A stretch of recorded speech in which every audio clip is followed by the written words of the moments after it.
তো আছেন বন্ধুরা, আজ আমরা ড্র করেছি শিবাজি মহারাজকে। আজ আমরা স্কেচ করব শিবাজি মহারাজকে।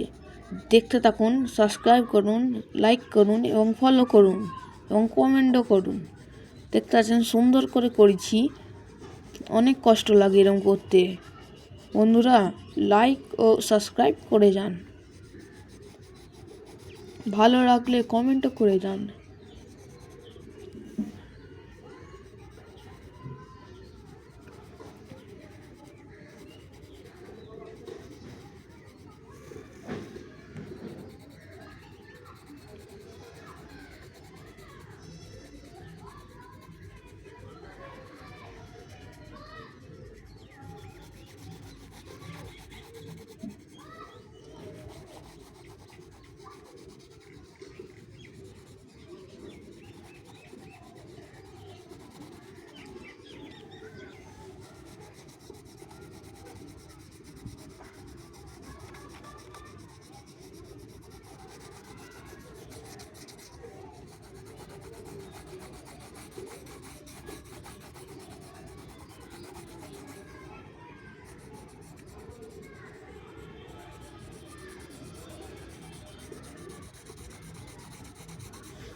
আমরা আজ পেন দিয়ে চোখ ফোটানোর চেষ্টা করব, ভালো হলে দেখুন।